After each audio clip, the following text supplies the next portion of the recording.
في هذا الفيديو ان شاء الله نوريكم كيفاش نخدموا الفتحه ديال الخامجه اللي كيكون الظهر طويل على الضوبه الخدام. الطريقه راه سهله وبسيطه، تبعوا معنا الشرح حتى الاخر وما تنساوش تجيبوا كومونتير واشتراك في القناه باش يوصلكم كل جديد. التوفيق للجميع ان شاء الله، ونبداو على بركه الله. كيكون عندنا الظهر زايد على الضوبه الخدام ب6 سنتيم.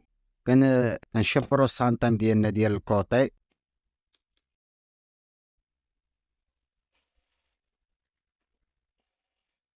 في الاخر كنخليو لابار ديال الفتحه ديالنا، كل واحد شحال كيعمل في الفتحه. كاين اللي كيبغيها كبيره، كاين اللي كيبغيها صغيره، على هاد الشكل هذا. من بعد كنقلبو بياس على وجهها، كنطويو 1 سنتيم ونص كما كتشوفو. كنمشيو للجهه الثانيه حتى هي نفس العمليه.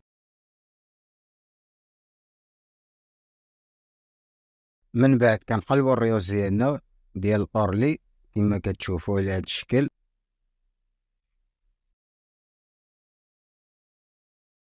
كنعملو الاورلي الفتحه.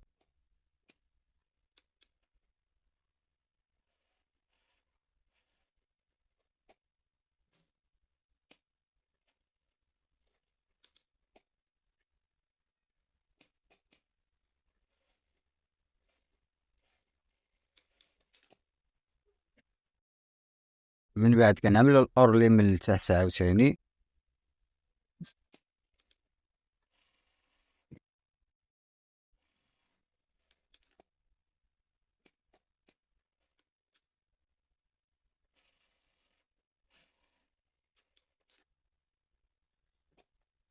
وهذه هي النتيجة النهائية. كتجينا الفتحة ديالنا على هاد الشكل هذا، من اللور زايدة واحد 5 سنتيم، ومن القدام كتجينا على هاد الشكل هذا، ومن داخل كتجينا فينية كما كتشوفوا. ما تنساوناش يجيبوا كومونتير واشتراك في القناة باش يوصلكم كل جديد، وبالتوفيق للجميع ان شاء الله.